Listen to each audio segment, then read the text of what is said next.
Finance Committee, where we will be receiving the budget presentation from the fire department. We have Chief Edwards with us here today, and we've scheduled this committee meeting for 30 minutes. So we will have the presentation followed by a time for questions. And with that, I'll just go ahead and turn things over to Chief Edwards. Thank you, President Cypress and councilors.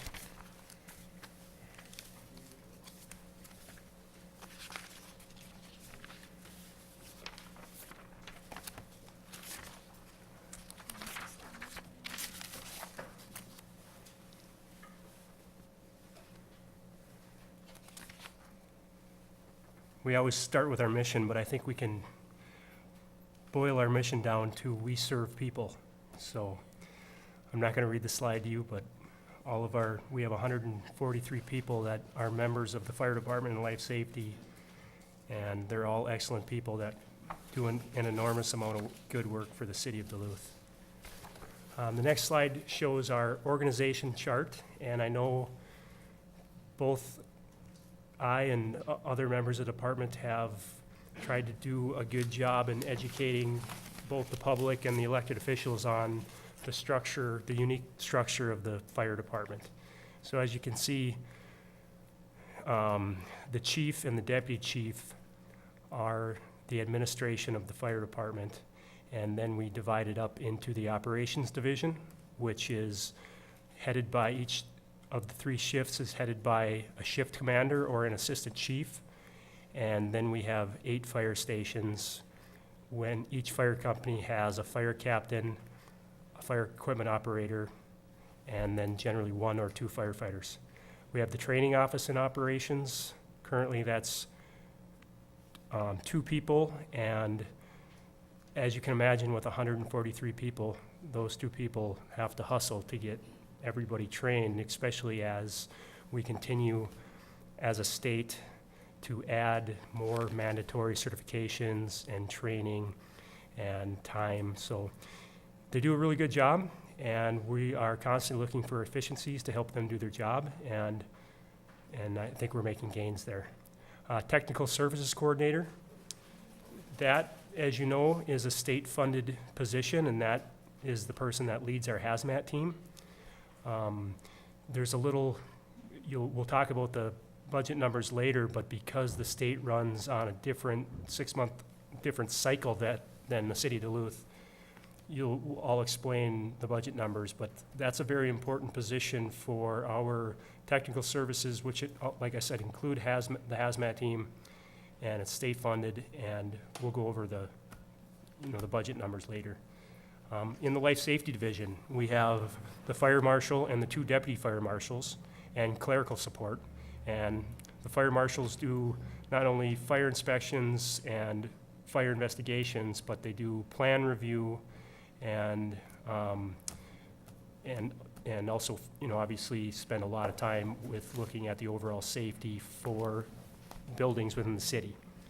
The lead housing inspector, that's Sarah Benning, she heads up the housing inspectors, and I know last year we spent a lot of time talking about housing inspectors, so I'm pretty sure that you guys are well aware of what we're doing over there, and I can tell you that we asked you to take a chance on us last year for that position that we needed to fill, and we'll talk about it more later, but I can tell you that we're hitting a home run there.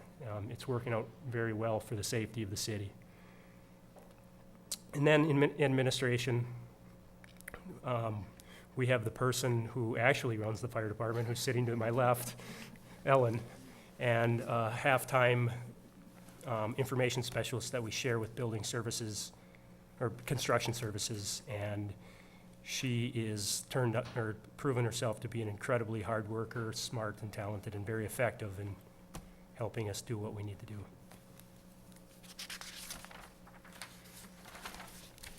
So, as you can see, I have our accomplishments divided up into 4 different areas, and I realize that there's too many to explain to everybody, but we're very proud at the accomplishments of 2017, and so I wanted to make sure that I could get many of the higher priority ones on this list.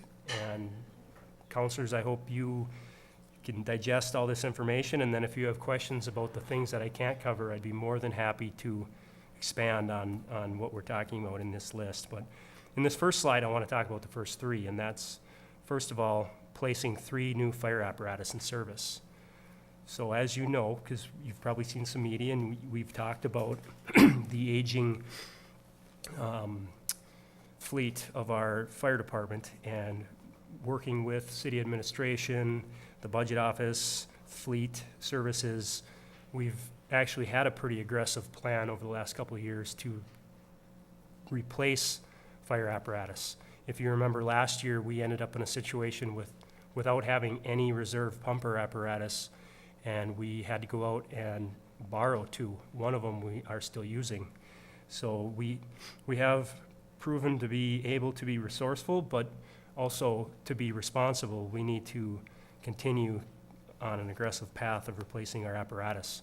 One of the things that make the city of Duluth unique, and what we love and what our visitors love, is also some of the things that make it challenging for us and all the departments of the city. And that's 26 miles long, big hill, 4 seasons, snows 6 months a year. So that puts a strain on our apparatus and to be honest with you, all the departments' rolling stock.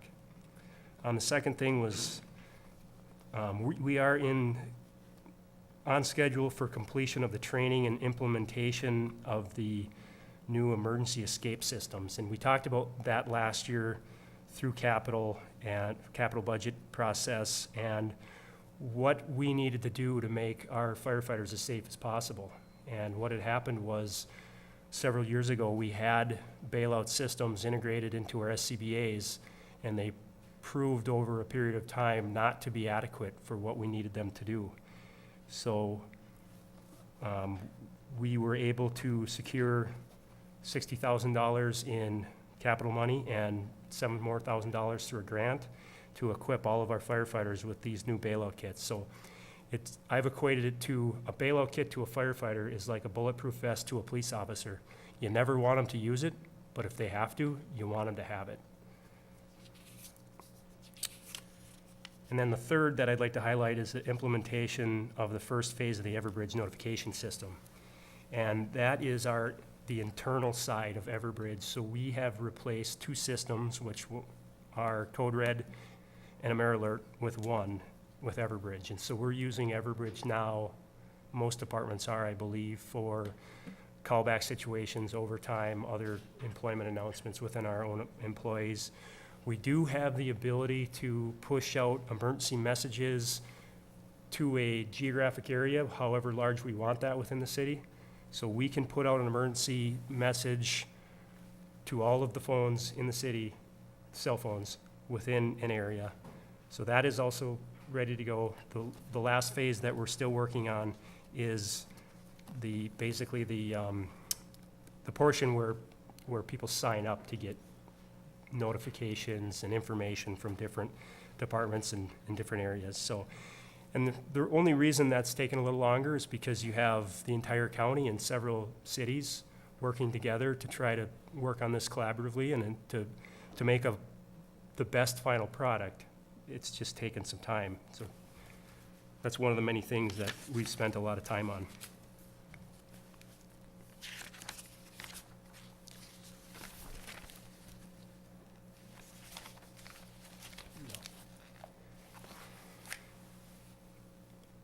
I'm skipping to page 7 now for 2017 accomplishments continued, and I want to talk about training a little bit. So in the state of Minnesota, there is something called the Minnesota Board of Firefighter Training and Education, and they basically, every year it gets funded at a different level. It's sort of like a grant funding situation, but the board does more than just do these grants. That's the body who certifies all of our licenses. All of our firefighters have to hold a state license, and there's EMS things that we have to do, certifications to comply with. But what I wanted to highlight here is what we call the MBFTE award money, and that's basically a different number every year, depending on how much money the state allots for this program. And this year it was as big as it's ever been, and hopefully not the biggest it'll ever be, but I know it's going down for 18 from 17. But it was approximately $200 per firefighter, every firefighter in the state. That was what is allotted. Not every fire department puts in for all of their reimbursement money.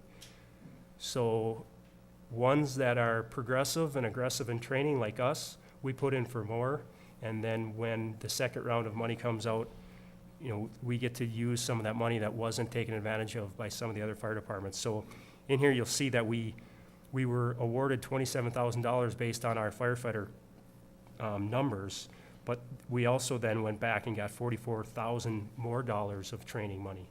And a lot of times we can kind of double down on that because we have many MBFTE instructors.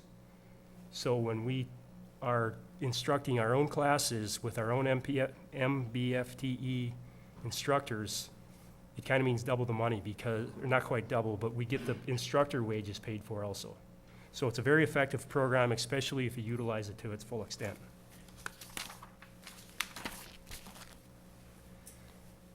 Next, we'll talk about emergency management and hazmat and the chemical assessment team. So one of the biggest things that we worry about every 2 years and work very hard in St. Paul on, and work with our elected officials to make sure this happens is the funding for the emergency response team, and that's our regional hazmat team. So we cover the greater part of northeast Minnesota, and it's an unbelievable asset to have this team within the borders of the city of Duluth. So we have one of the best and most well-trained hazmat teams in the Midwest, and it's in the city of Duluth, and it's funded by the state of Minnesota. And we have more hazmat calls for service within the city than outside of the city. So this is an unbelievable asset for us and the city, and we work very hard to keep this. The funding for the next 2 years will be $225,000 each year for the emergency response team. And that's the big team that leaves on the big truck when we have to go to Grand Rapids or Silver Bay or wherever, and we can transport up to 12 people and more if we need them. And that's all, when that happens, it's all reimbursed by either the spiller or the state. And so this is, like I said, a great asset to have in the city of Duluth. We also have the chemical assessment team, which is valued at $60,000 a year, and that's a 5-year contract from now. So we're very happy that we're pretty secure for the next 2 years and 5 years for hazmat and chemical assessment teams.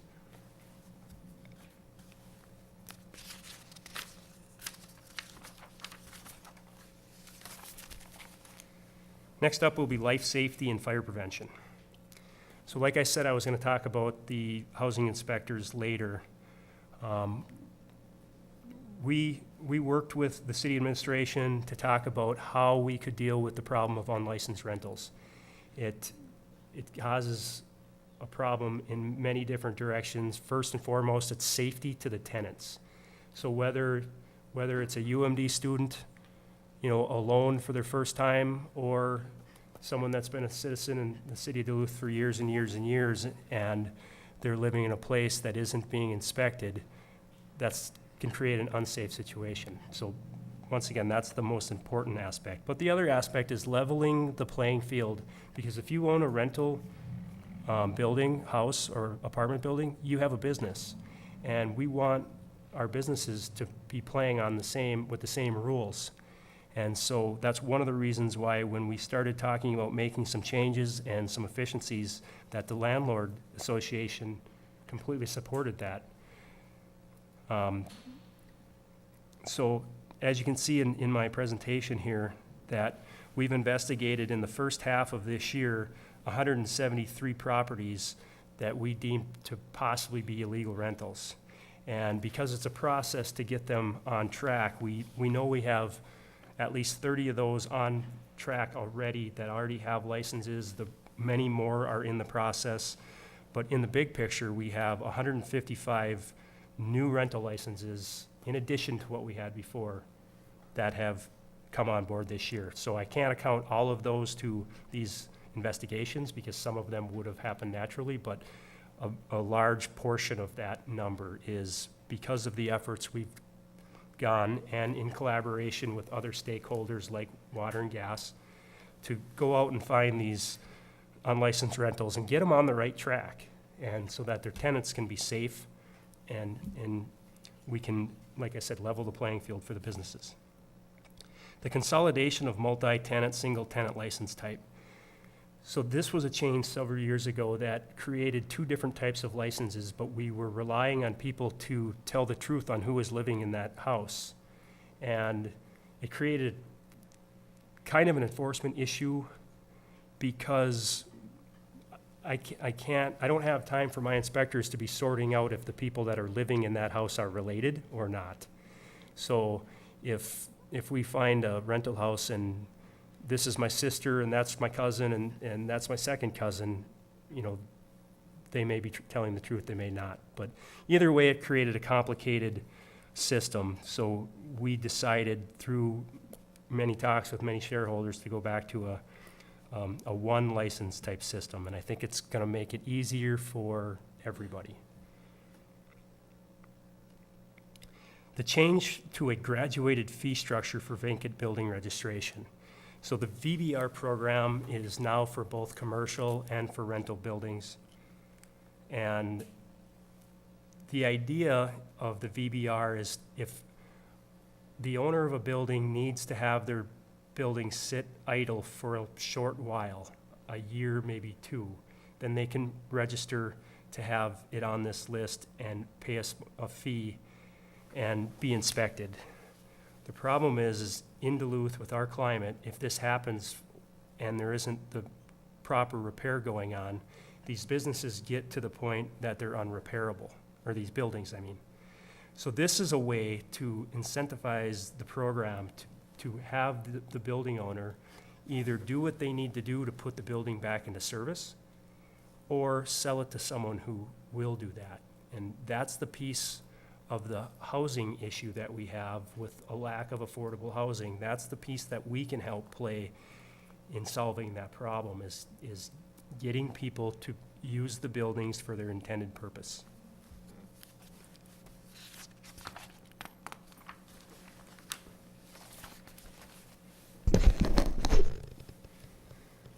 Pie charts, we love pie charts. So I think the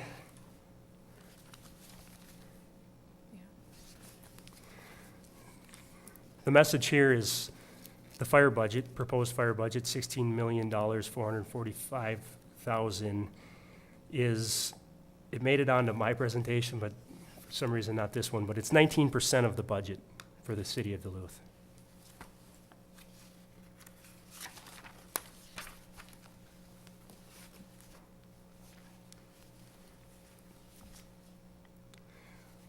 One of the things I talked about earlier when I was talking about the technical services coordinator position was that the funding is 6 months behind the city budget. So in last year's budget, or actually this year's budget, we only had an accepted budget of half the salary for the technical services coordinator, but then since then, we re-upped the contract for 2 more years, so that actually changed the budget a slight bit. And is it this?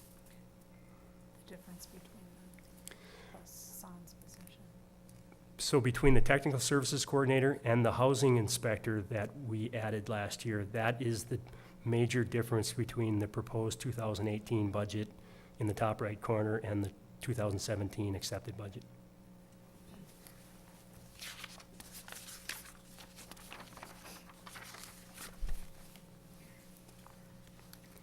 Here you'll see the breakdown of our 3 divisions, with operations absorbing 90% of the budget, life safety about 7%, and administration 3%.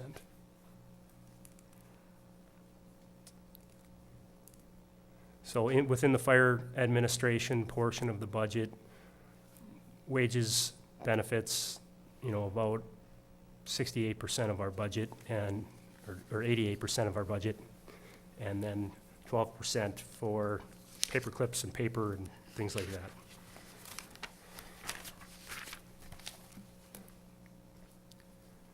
Fire operations, wages and benefits, 96% of our budget is people. And that's what, is always tough when we look to find places to save money within operations, is 96% is people. And that's what a fire department is the people that serve.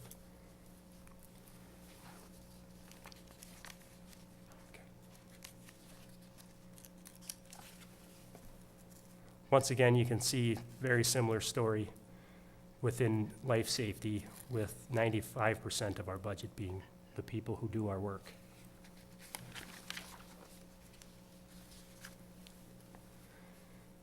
So our proposed revenue, you can see the largest portion is rental license fees, and that we've been talking about that story for a year and a half now with all the different rental licenses and changes in the BBR. And I think we've created a situation where we've gotten more efficient, more safe, and just all around a better system. The state insurance premium, that is a portion of everybody's homeowner's insurance, and that is an allotted amount for each fire department throughout the state. The interfund transfers, some of that is the technical services coordinator position, because it's state money that's going into the city. Tourism tax. $10,000 of tourism taxes, that's the bulk of it. And then the hydrant maintenance, the Water Gas Authority provides $30,000 to the fire department to do. We do the weed whacking and the shoveling and the testing of the hydrants and the flowing of the hydrants every year. And that works out to roughly $8.50 per hydrant. We have a lot of hydrants. So as you can see, the insurance premium is projected to go up a little bit. Miscellaneous would be a projected increase in the mutual aid contract that we have with the DNR. We talked about that last year also. That's a contract we entered into last year with the DNR because the DNR has authority for all wildland fires, and we had been putting the fires out in the city of Duluth for decades, and we can now get reimbursed for those responses. Rental license fees, you can see that has a pretty large increase, and that's part of the good story I've been telling about it, but it's also, those rental licenses are in a 3-year cycle, so just naturally some years are a little bit more and a little bit less. So part of that bump is just a natural cycle. We have more inspections to do next year.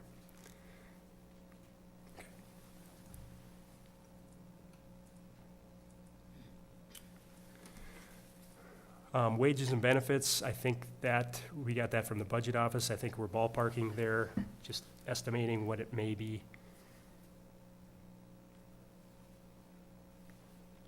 And everything else in this slide has remained pretty flat.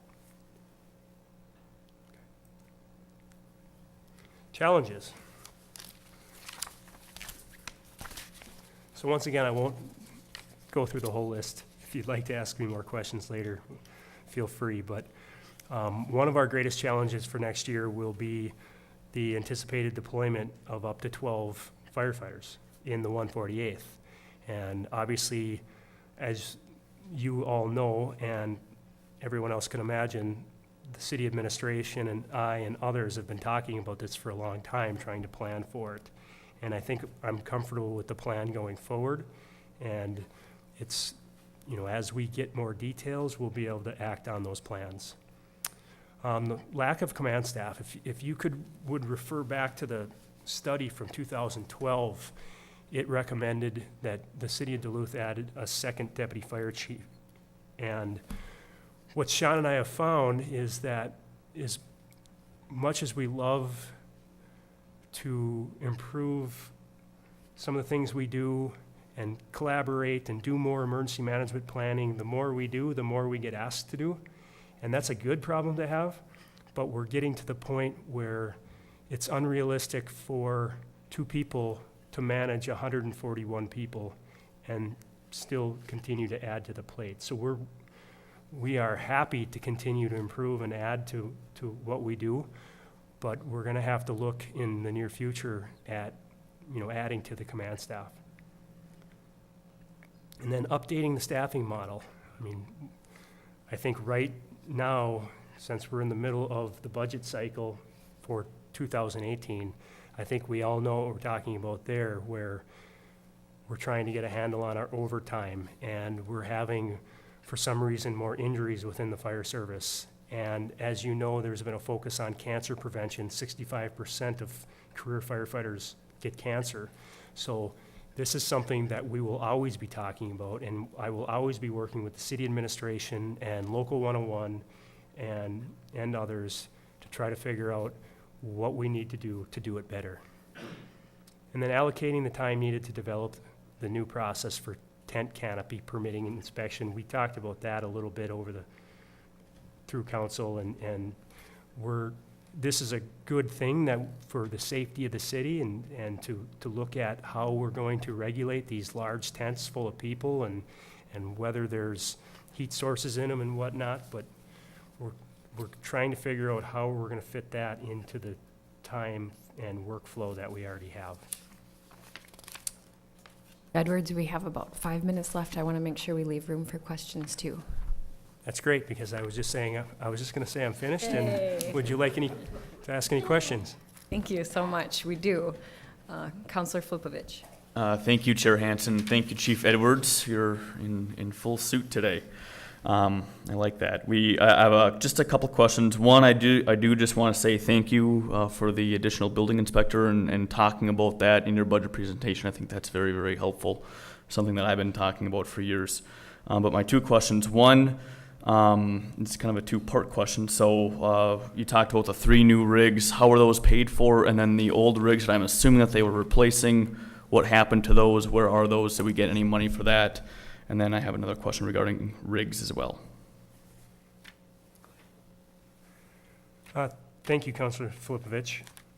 I just happened to be prepared for that question because I noticed there was some discussion last Monday about, the fire apparatus and what happens to them. And I can assure you that we squeeze every ounce of use out of our apparatus. In fact, as I talked earlier in the presentation, 2 of our engines ended their life while they were still planning to be used last summer, and we went out and borrowed a couple, and we're still borrowing one of those.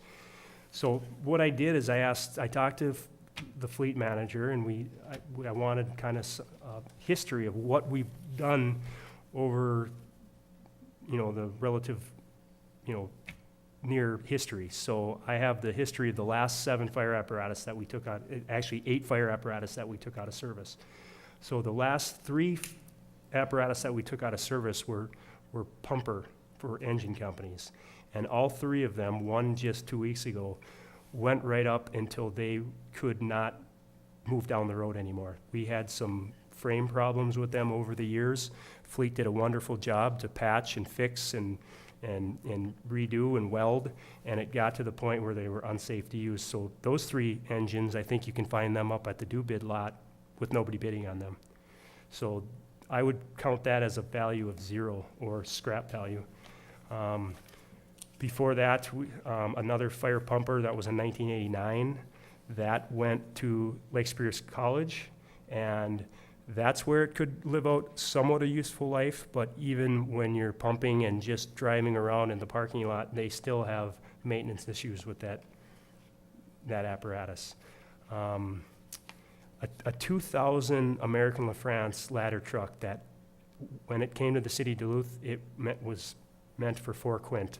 So it spent maybe 13 or 14 years as 4 quint. It turned out that this was just one of those apparatus that we always had trouble with. It went to 107% of its life cycle in only about 12 years, meaning it was getting more costly to keep it than to get rid of it. And that was part of That one wasn't the grant one, but that one was the only one in this list of 8 that we sold. We sold it to the city of Esco. And to be honest with you, from what I've heard about that apparatus, I'm afraid to ask the Esco fire chief about it, because I've heard it hasn't gone really well for them. And then another ladder truck that we had in reserve for quite a while, that was the previous number 4 Quint. It was a 1986 LTI. That one went to scrap, and it was part of the grant that we received, one of the 2 new Quints back in 12 and 13, I think. So I can assure you that we're getting everything we can out of these apparatus, and we're spending our money wisely. And this isn't a fire chief decision. We talk about this within the city administration leadership team, and we talk about it with fleet and everything else. So thank you, Councilor. Thank you, Chief Edwards. Those are really cool to sit in, by the way, those new ones. Councilor Anderson. Thank you, Chair Hansen, and thank you, Chief Edwards, for being here tonight. Can you talk a little bit about the what you see as would be the effects of the proposed budget cuts? You didn't speak anything about that tonight, and I think there's a lot of questions out there about that.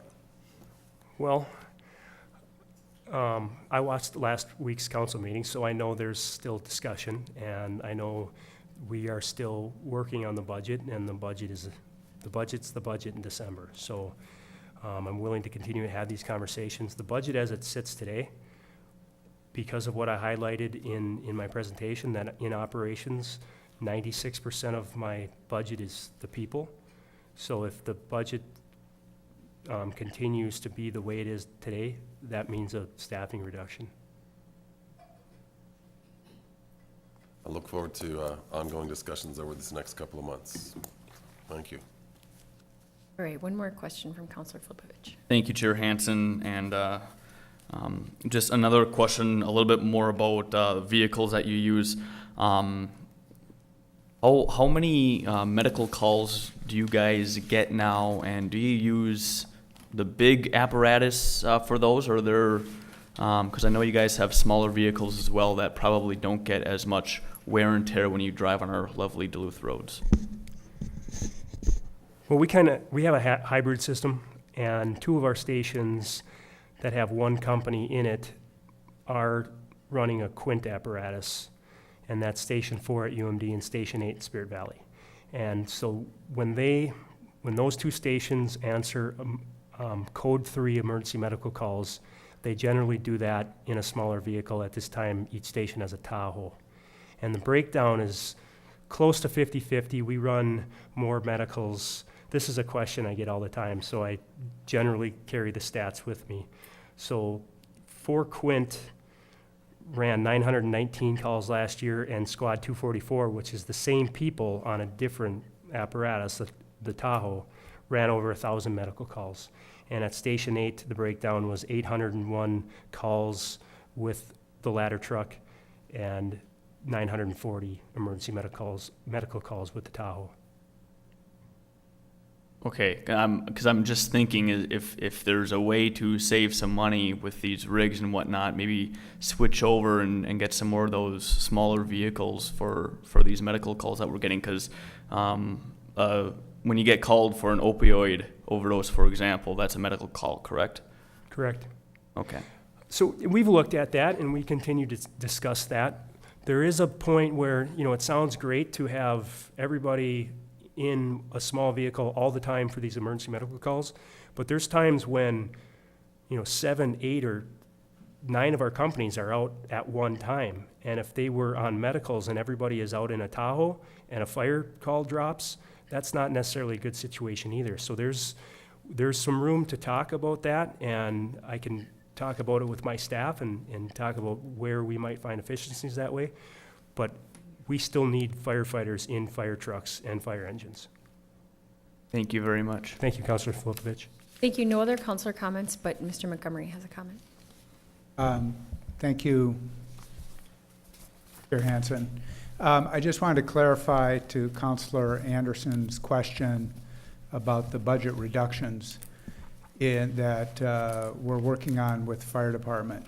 And I want to make sure there's not a misunderstanding based on the chief's response. There is no staff reduction included in this budget. There will be no elimination of personnel from the fire department through this budget. No firefighter will lose their job with this budget. What we are doing is working to address the overtime issues within the fire department. And part of that you're seeing as an item on the agenda for Monday is, is the supplemental budget allocation out of the reserve to cover fire department overtime for 2017. So we are looking at making staff assignment changes and moving people around within the department that allows us the flexibility to address that overtime. So that is what is the implication of this budget impact, is doing some reassignment work within the budget. But every single firefighter working today will be working tomorrow. Thank you, Mr. Montgomery. We have one more quick question from President Cypress. Thank you, Chair Hansen. At the encouragement of the mayor, I did have a conversation with Chief Edwards about the staffing implications of the budget, and I just want to make sure I understand correctly the implications of the current budget scenario that's under consideration, because as I do understand, there is no reduction in firefighter positions in the department, but my understanding is the scenario that's being looked at would reduce the daily staffing level from 36 to 35 and would include a reduction in staffing of one company from 4 to 3. So no positions lost, but a reduction in daily staffing levels that would potentially have some impact on service. Am I correct in my understanding of what's under consideration? Thank you, Councilor Cypress, and I think that you stated that correctly. Thank you. All right, there's no other questions, so we'll call this Finance Committee meeting to a close.